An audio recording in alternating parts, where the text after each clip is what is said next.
బలగం చిత్రంతో దర్శకుడిగా మారి సత్తా చాటాడు కమీడియన్ వేణు. ఇప్పుడు తన నెక్స్ట్ చిత్రం ఎల్లమ్మను తెరకెక్కించేందుకు రెడీ అవుతున్నాడు వేణు. ఈ సినిమాలో నితిన్ హీరోగా నటించబోతున్నాడు. హీరోయిన్ గా అందాల భామ సాయి పల్లవి నటించబోతున్నట్లు కథ నచ్చడంతో ఆమె గ్రీన్ సిగ్నల్ ఇచ్చినట్లుగా గత కొద్ది రోజులుగా వార్తలు వినిపిస్తున్నాయి. కానీ ఇప్పుడు పరిస్థితులు మారినట్లు తెలుస్తుంది.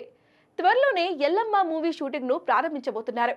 కానీ సాయి పల్లవి డేట్స్ కుదరడం లేదంటూ ఈ సినిమాకు నో చెప్పినట్లుగా ప్రచారం జరుగుతుంది. దీంతో మేకర్స్ సాయి పల్లవి ప్లేస్ లో వేరొక హీరోయిన్ కోసం వెతుకుతున్నారట. ఈ క్రమంలో మరో స్టార్ హీరోయిన్ ను రంగంలోకి దింపుతున్నట్లుగా తెలుస్తోంది. మహానటి కీర్తి సురేష్ ఎల్లమ్మగా ఫైనల్ అయినట్లుగా సమాచారం.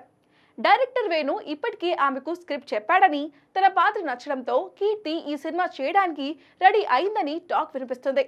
అయితే ఈ విషయంలో క్లారిటీ రావాలంటే ఒఫీషియల్ అనౌన్స్మెంట్ వచ్చే వరకు వెయిట్ చేయాల్సిందే. కానీ ఈ సినిమాను గట్టిగా ప్లాన్ చేస్తున్నాడు వేణు. నితిన్ నటించిన లేటెస్ట్ మూవీ రాబిన్హుడ్ ప్రమోషన్స్ లో భాగంగా ఎల్లమ్మ గురించి మాట్లాడుతూ నెక్స్ట్ లెవెల్లో ఉంటుందని చెప్పుకొచ్చాడు. నిర్మాత దిల్ రాజు నిర్మిస్తున్న సినిమా కావడంతో ఎల్లమ్మపై మంచి అంచనాలు ఉన్నాయి. మరి ఈసారి వేణు ఎలా ప్లాన్ చేస్తున్నాడో చూడాలి.